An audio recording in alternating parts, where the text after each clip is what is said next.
You're listening to Civic Media. You can tune into any of our live shows on any radio station across the state with the Civic Media app. Find us in your phone's app store and listen anytime, anywhere.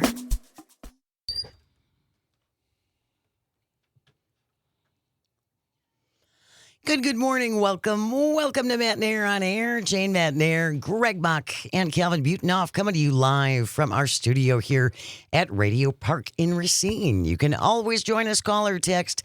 The number is the same, 855-752-4842. You can also leave a comment if you're watching on the live stream on Facebook, YouTube, and what used to be Twitter. You can also call or text us from the free Civic Media app, as well as leave a voice note. Yep, that's a new feature on our app. So many ways to get in touch with us. Even if you don't like us, Yes. you can leave a voice note and let us know we live rent-free in your head. If that's good, if that makes you feel good, absolutely. We're all about positivity. We're all about positivity here on Matt Nair on Air. Another good reason to have the Civic Media app. Oh, why? Today is Free Ticket Friday. We're at Friday already. We are at Friday. Free Ticket Friday coming up in just a little bit. Mm-hmm. We will give you the keyword for our show, and you will have until 11 o'clock to text in this keyword via the Civic Media app in order to pick up a 4-pack of tickets to see our winning Milwaukee Brewers. The game is this Sunday. This Sunday. They're hosting the Nationals. Yeah, we are hosting the Nationals. It is this Sunday. Wait, oh yeah, that's right. Okay. Yeah. Sorry, I was looking at the wrong thing there. Yeah, it's going to be this is going to be a great weekend. The Brewers are doing fantastic. We were talking about it yesterday. They are now officially 2 games out of first place, but that's really come a long way in just even the past month. And you guys are going to have a great time. If you win tickets and you go to the game, we want you to take some pictures and text us through the Civic Media. We'd love to see them. Yeah, we'd love to see the fun you're having a good time. in those comfy club level seats. They were cushy. Cushy. There's Cushy private seats. bathrooms and carpeting. It's fabulous. So we will have that keyword for you coming up in just a little bit. Mm-hmm. And then again, you have until 11 o'clock, and this is going on all day. So your next chance with a different keyword will be coming up with Tom Hartman from 11 to 2, Todd Alba 2 to 4, and then Maggie Dawn from 4 to 6 p.m. Free Ticket Fridays is underway today on Civic Media. Wanted to give folks a reminder that the funeral services for Milwaukee police officer Kendall Corder will be happening today. There's visitation. He was killed in the line of duty. Officer Corder's funeral visitation begins at 11 o'clock this morning at Elmbrook Church, and then the interment will be at Wisconsin Memorial Park. The funeral service will begin today at 2:30, and then again, Officer Corder will be interred at Wisconsin Memorial Park. Wanted to let you know about that, and our thoughts go out to his family and everyone in law enforcement. Mm-hmm. Absolutely. Lots of things going on. Yes, indeed. Dan Schaefer is going to be here after 9:30, so we're going to have an extra half an hour of recombobulating. There's so much recombobulate. There's always so much news. So he's doing double duty today. He is. Yeah. So Dan will be here about 9:30. We will wrap up the show as we always do with This Shouldn't Be a Thing. Today it's the Blueberry Hill edition. Stay tuned for that. Wanted to start off with talking about this from News 8000, News 8 Now. Noah Hodges with the byline. Protesters gather outside Congressman Derek Van Orden's office over Trump's spending bill. This happened yesterday.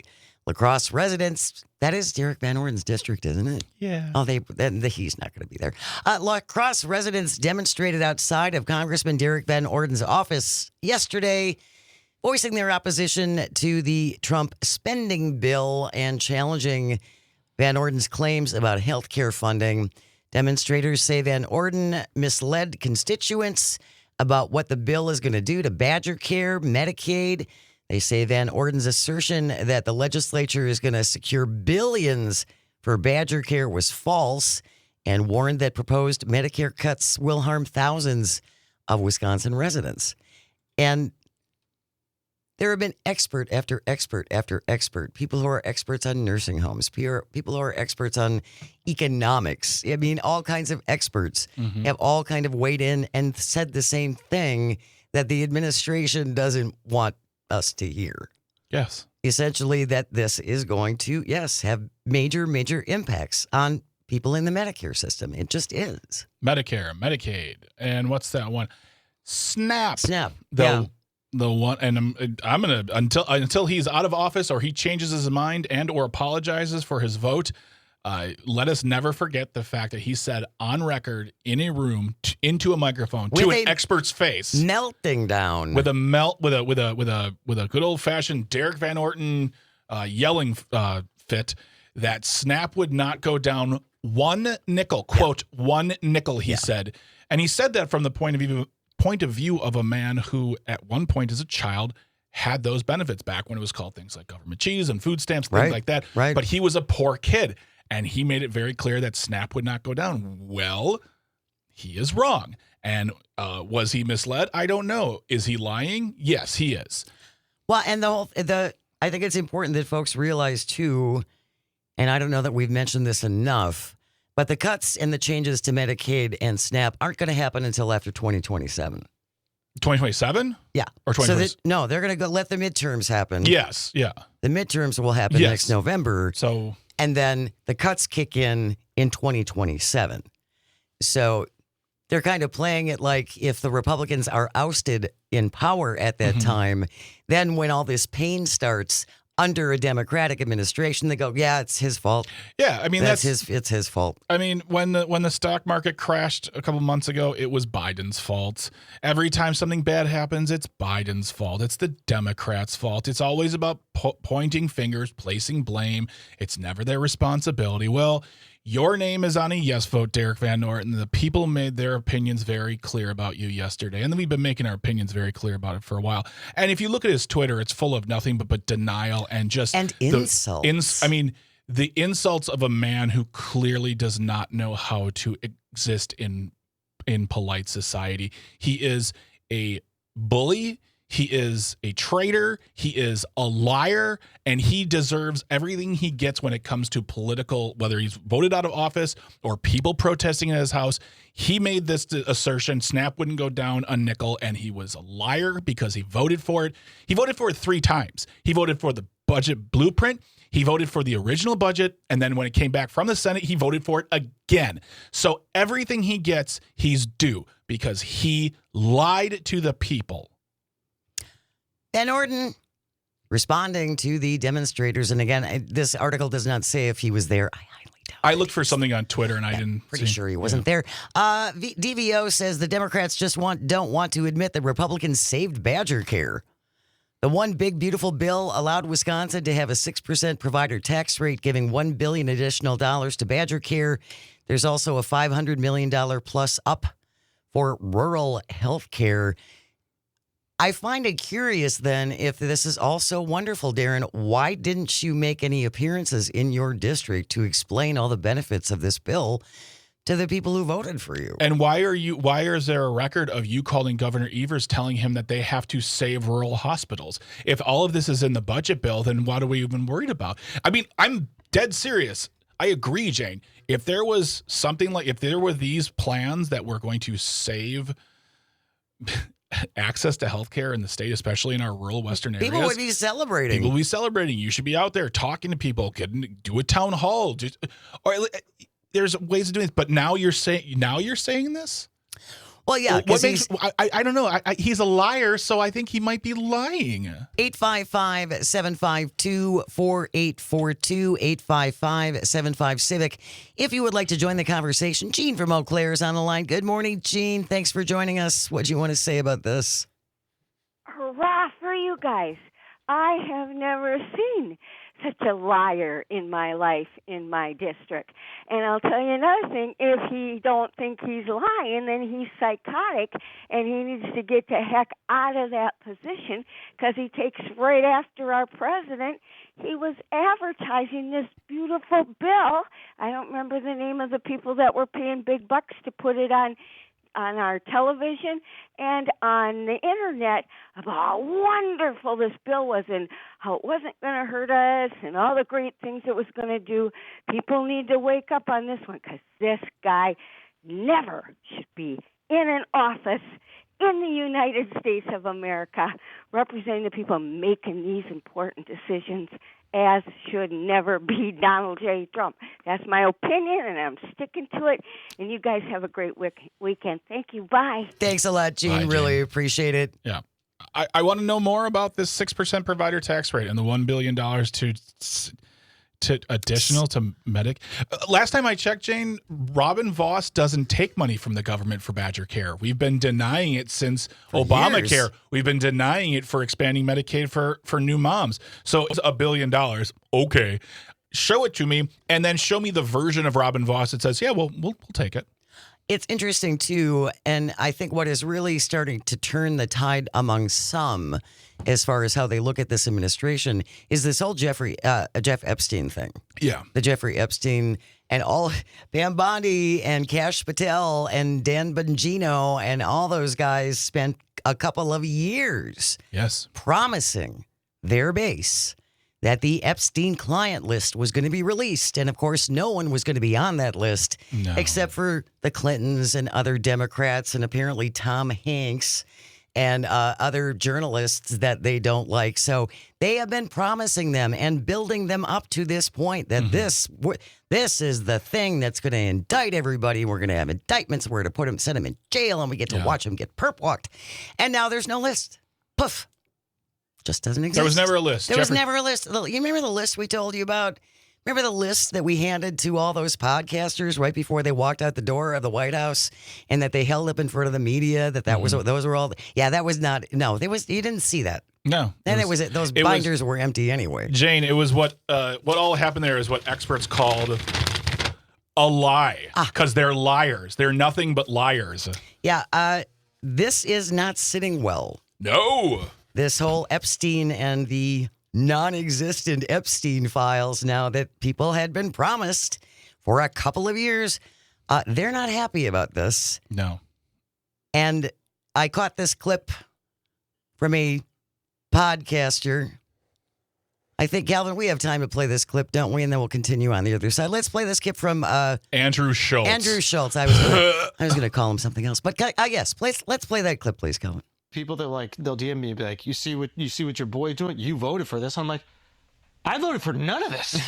He's doing the exact opposite of everything I voted for. Yeah. I want him to stop the wars. He's funding them. I want him to shrink spending, reduce the budget. He's increasing it. It's like everything that he said he's going to do, except sending immigrants back. They seem to be kind of implying that Trump lied. Well, also, to them. I mean, I'm a comedian. I'm a stand-up comedian, and he's a stand-up comedian. And one thing I can tell you that most of us aren't smart, and he is very unsmart because he doesn't know how elections work. You don't get to cherry pick what you vote for with a candidate. It is a zero-sum game. You vote for the person, you get the policies. All of the policies. The policies in which he said he was going to do. Since we're talking about fiscal responsibility, when we return, Russ Vought has some really detailed explanation about why it's a good thing for us to redo the Rose Garden again at taxpayer expense. Stay with us. You're listening to Matt Nair on Air. This is the Civic Media Radio Network. We'll be right back. You're listening to Civic Media. Stay up to date on the latest news and information for your local community and Wisconsin by signing up for our free email newsletter. Visit civicmedia.us/email to get started. Good morning. Welcome to Matt Nair on Air. Jane Matt Nair, Greg Bach, Sweet Cal B on the board. Coming to you live from our studio at Radio Park in Racine. Join us, call or text at 855-752-4842. Leave a comment if you're watching on the live stream on Facebook, YouTube, and what used to be Twitter. Here we go. Yeah. Get your phone. Oh, my gosh. Open it up. Okay, I am. Go to the Civic Media app. I am. Text in the word SCORE. I'll text the word SCORE in. Okay, quick. SCORE. Text in the word SCORE. SCORE. You have until 11 o'clock to text in the word SCORE via the Civic Media app, and you are in the running for a 4-pack of Brewers Club level tickets for this Sunday's game as the crew hosts Washington. Sunday's supposed to be a really beautiful day. It won't let me text to win, Jane. That's because you work here. Well, this is... And you can't win. I never get to win.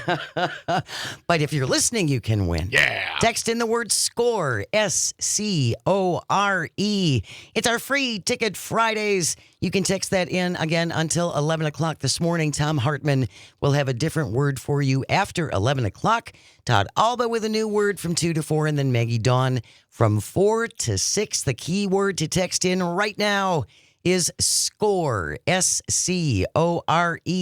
Just like Don in Waukesha, and Chuck in East Troy, and Jesse in Dane County, and Kathleen in Libertyville. I love seeing this.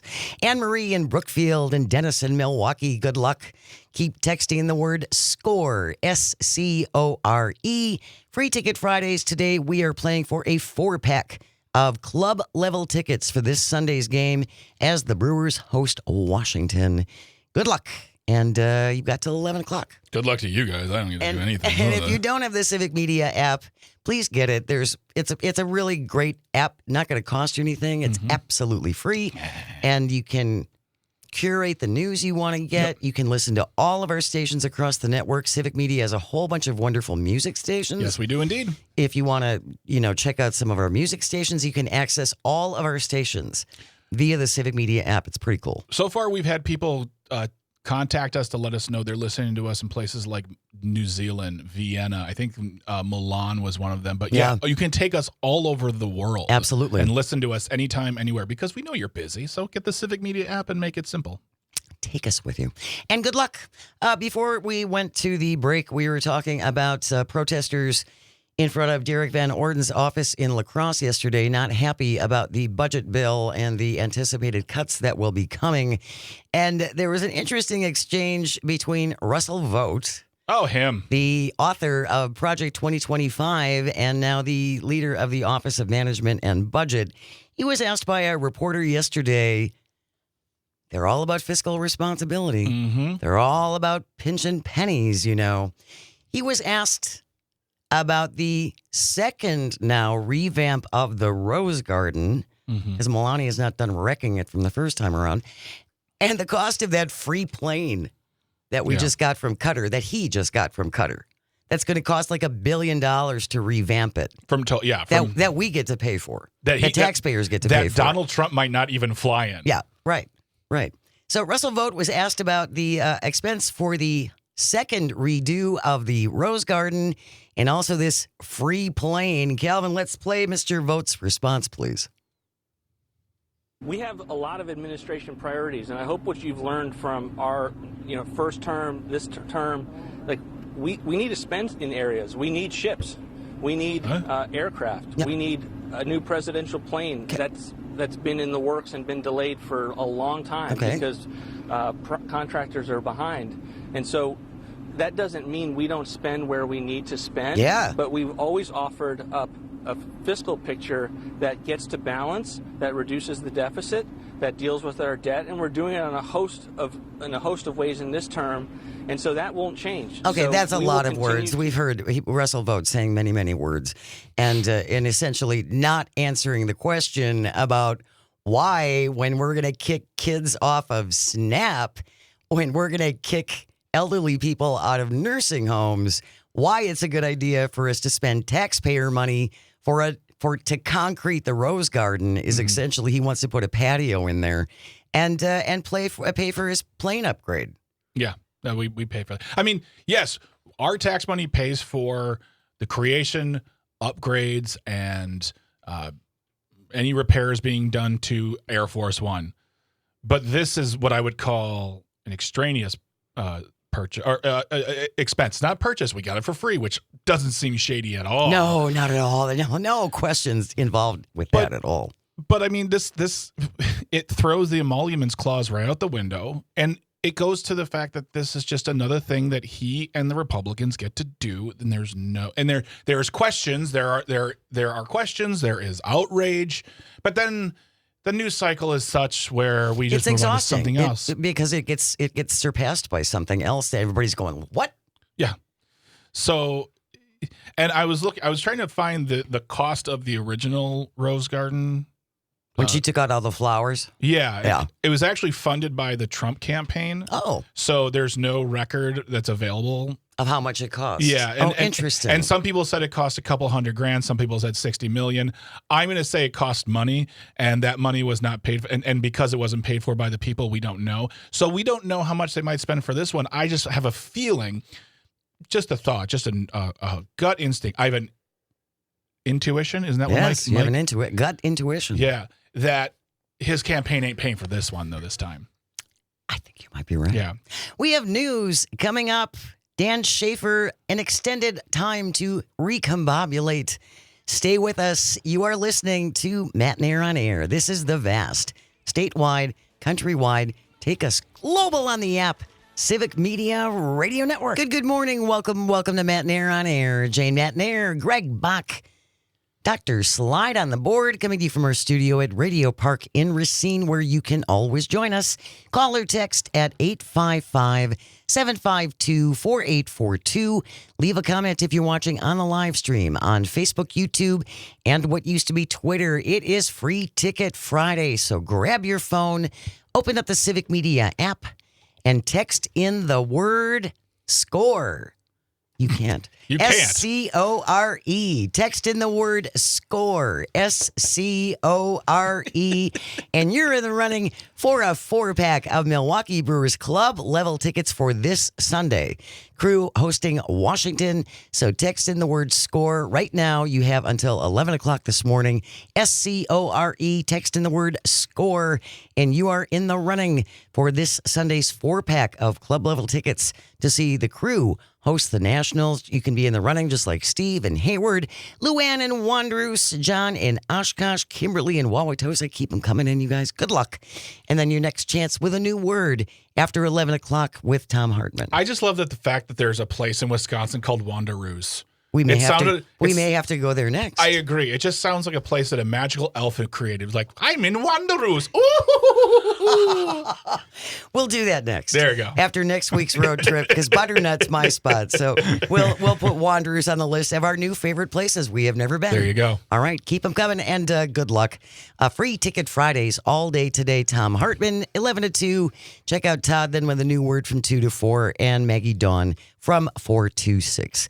He is here early to do some recombobulating, and we're grateful to have him in studio with us. Dan Schaefer, Civic Media's political editor and the author of the multi-award-winning Recombobulation Area. Mm-hmm. So let's start with the budget aftermath. Everything happened so quickly last week. It really did. That I feel like we need to still do some recombobulating a week later on the budget, because we just went right into 4th of July weekend. Mm-hmm. People forgot about things, and with how quickly so much happened, there was nothing happening publicly, at least, for a really long time in the budget process. And then all of a sudden, Tuesday, July 1st, they announce a deal. And Wednesday, they're voting on it. And 1:30 a.m. on Thursday, early in the morning, Tony Evers is there at the Capitol signing the budget. So because we've been on the air talking about this for weeks beforehand, and it was like, what are they going to do? I don't know. And the last word was kind of like, everybody's just going to walk away and nothing's going to happen. And we're going to revert to the old budget. Right. And on top of all of that, when it happened, the word from Republicans and the word from Tony Evers was, this is a good thing. We've got some stuff here. There's something to work with. It's not perfect, but it's a good start. Bipartisan compromise. Yep. And then other people start talking, and because the first day we're like, this is great, and then we start reading tweets. We're like, oh no, is this not great? And then we start hearing from Trisha Peterson, Corinne Hendrickson, and it was like multiple whiplashes, because at first it's like, oh, the budget's done, it's signed, okay, it's good, that's great, it's bad, oh no, what? Tell me how to think. Well, nobody is the clear winner in this. There's neither side can say, yep, we got everything we wanted, because that isn't what happens. That's the nature of compromise, the realities of divided government. We have a Democratic governor and a Republican-controlled legislature, and not everybody's going to be happy with every deal that is struck. But I think, it's just interesting. There's a number of interesting elements of it. One that's kind of like returned to the news cycle this week with our pal Derek Van Orden taking credit for the deep breathing, Greg, to get through any Derek Van Orden talk. Saying that he is the reason that Wisconsin is so like they were racing to meet this deadline. Yeah. So because they needed to get this done before the federal budget got passed. Right. Okay. So they needed to make this change for the hospital assessment reimbursement rate that applied to Medicaid. It's a complicated thing, and we can get into the weeds on that maybe in a different time. But right. They needed to meet this deadline in order to get about $1 billion that would go to largely help hospitals in Wisconsin. Never mind that they've ignored, the Republican-controlled legislature has ignored expanding Medicaid for the very same, under the very same logic path for a decade. Well, and isn't the Joint Finance Committee still sitting on that hospital money? Yeah. I mean, that's what we were talking about earlier. He has this quote against the protesters saying the Democrats just don't want to admit that Republicans saved Badger Care. The one big beautiful bill allowed Wisconsin to have a 6% provider tax rate, giving $1 billion additional dollars to Badger Care. There is also $500 million plus up for rural health care, which that sentence sounds wonderful. Coming out of Derek Van Orden makes me go, what? Where's the catch? Why didn't you talk about this before? Well, and here's the thing with this, though. Like, Van Orden is obviously being ridiculous with what he's saying about the budget here. And his giving himself credit. And giving himself credit. Yeah. Maybe he was being advantageous in that final stretch there, sending this letter and making it public, saying that, like, oh, I had some sort of role in this. But what was happening was that they were trying to meet this deadline because the federal bill was going to be cutting Medicaid and not allowing for states to make these types of changes. What I don't get about this, though, is like, of course, you can have this back and forth that's happening this week between the governor's office and Derek Van Orden and like blah, blah, blah, blah, blah. Who said whatever? And Van Orden obviously being ridiculous, again, to be clear. But at the same time, I kind of question why this issue didn't really emerge publicly at all until the deal was struck. And it was like, okay, we got to do it. We got to get it signed now. We got to get it signed in the middle of the night. We can't wait. We got to do it now. Mm-hmm. So as we were talking about, like, there was kind of nothing happening on the budget for like long stretches of the month of June. Their budget deadline is June 30th, but as we were talking about at the time, it's kind of a soft deadline because not that much will change as far as they do, pass a budget soon, right? I wonder where was the urgency with getting this $1 billion for the weeks beforehand? Because all of a sudden it emerges that we got to do it. And did they know about this provision in the big beautiful bill? Were they just kind of sitting there hoping that it would DVO get a last out? minute heads up from somebody? Was there? Well, I mean, who knows? Like, and as they were voting on I know that in the Wisconsin state legislature, they were following along with what was happening federally. And like, that's why Evers was there at 1:30 in the morning to sign the budget. But what I question is just like, there seemed like this larger lack of urgency. And if this Medicaid funding issue was an issue throughout the whole negotiations, like, why the lack of urgency the whole time from the governor's office, from the Republicans who wanted this funding and wanted to make this change apparently in the final stretch here? Why no urgency? All of a sudden it's the biggest issue and we have to do it now. But there was no urgency and nobody talking about it publicly for like weeks and months before that. I mean, that would definitely be a bargaining chip that the Senate Assembly Democrats as well as the governor could have used to gin up support from the people to say we need to get this done. I mean, him saying this in this article made me go, wait, what? Wait a minute, what are you talking about? Like, why didn't you say something? Why didn't anyone say something? I don't know. Like, we weren't making this. This was not a front of house thing. This was not something we were talking about on the radio. Because the other question I have, and I posed it earlier, which was, it gives $1 billion additional dollars to Badger Care, but if that $1 billion is coming from the government, that means that we as the Assembly and Senate have to accept it. Am I correct? From the government, which is something we don't do. We haven't expanded Medicaid for Obamacare. We haven't expanded Medicaid for new moms. Why would we take $1 billion from the federal government to expand our Badger Care if we are not in the habit of doing it in the first place? So until we say yes to it, if this in fact is the case, then it is nothing more than an offer on the table, and Derek Van Orden's words are even more hollow. And wouldn't that create a perfect time to raise that issue as well? It's just like a perfect opening to say, hey, if you're willing to take the federal money for this, why not take it for the Medicaid expansion, which is something Tony Evers ran on in 2018, ran on again in 2022, and has not been able to deliver on because Robin Vos is so far beyond dug in on this issue. But like at the end of the day, you got to use the opportunities that are presented to you and try and make that change. So whether it was Medicaid expansion, whether it is, the postpartum extension for new moms to cover for 12 months, that has majority support, had majority support in the Senate. For a long time. Why not use that as a way to raise that issue?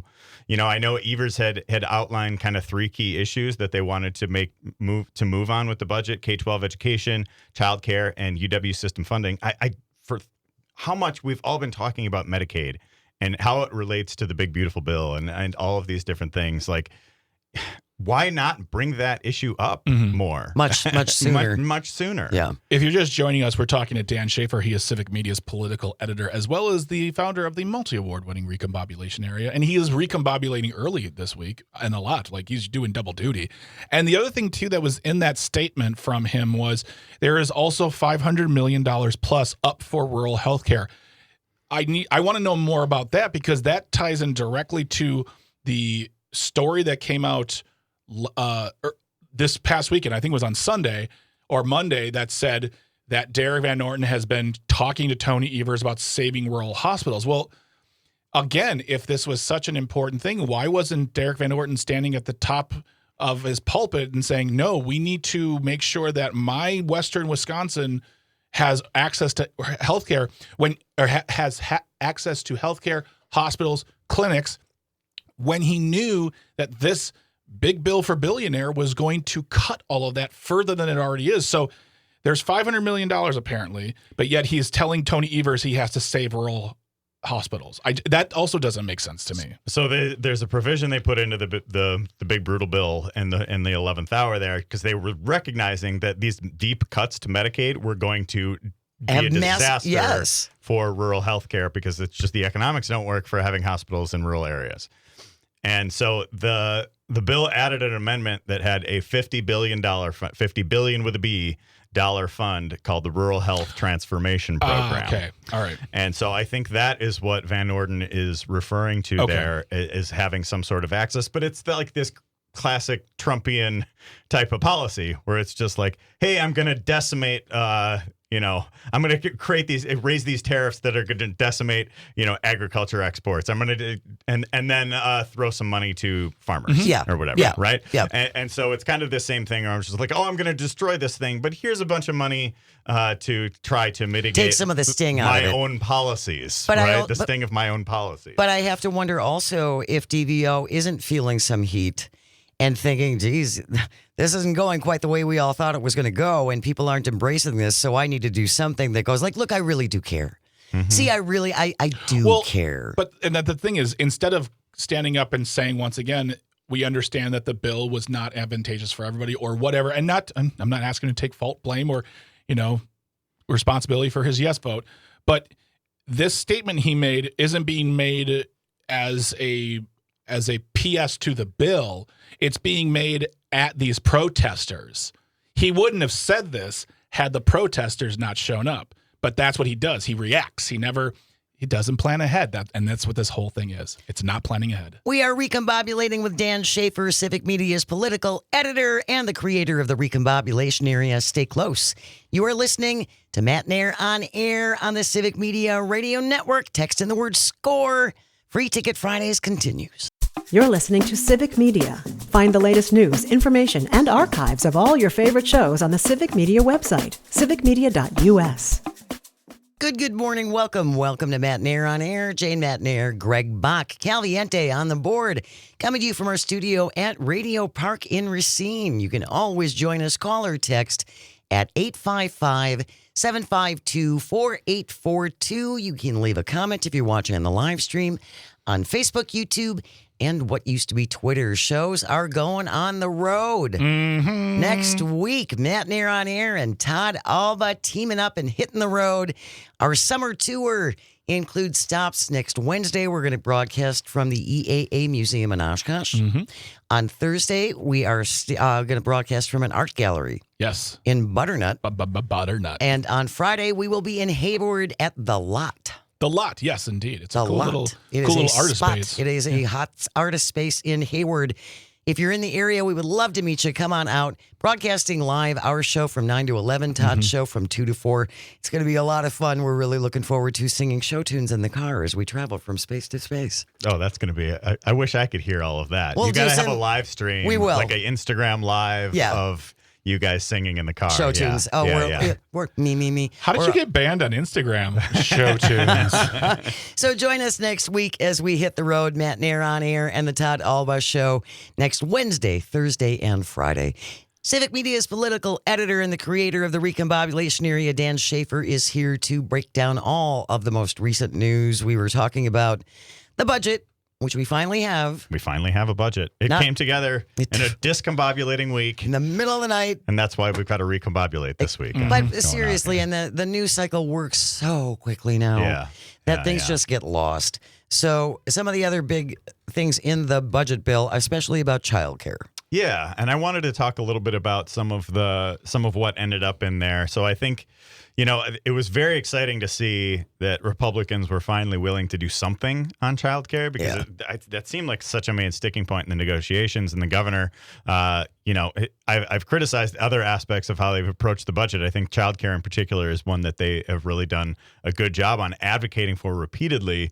But I think some of what resulted in the budget was, again, it's this compromise, right? So Right. they have, I think, more than $100 million that's going to be able to continue payments for childcare accounts. They're kind of using some creative accounting here. It's not like some new money. It's like interest from ARPA funds and whatever Yeah, that they're it's- redirecting. And it's confusing and complicated. But it only lasts for a But year. it basically extends, so it extends the equivalent of childcare accounts for one more year. And then I think we've had this conversation about how childcare, Democrats have wanted to just like continue childcare accounts and have these direct payments and continue the pilot program that has been proving to work.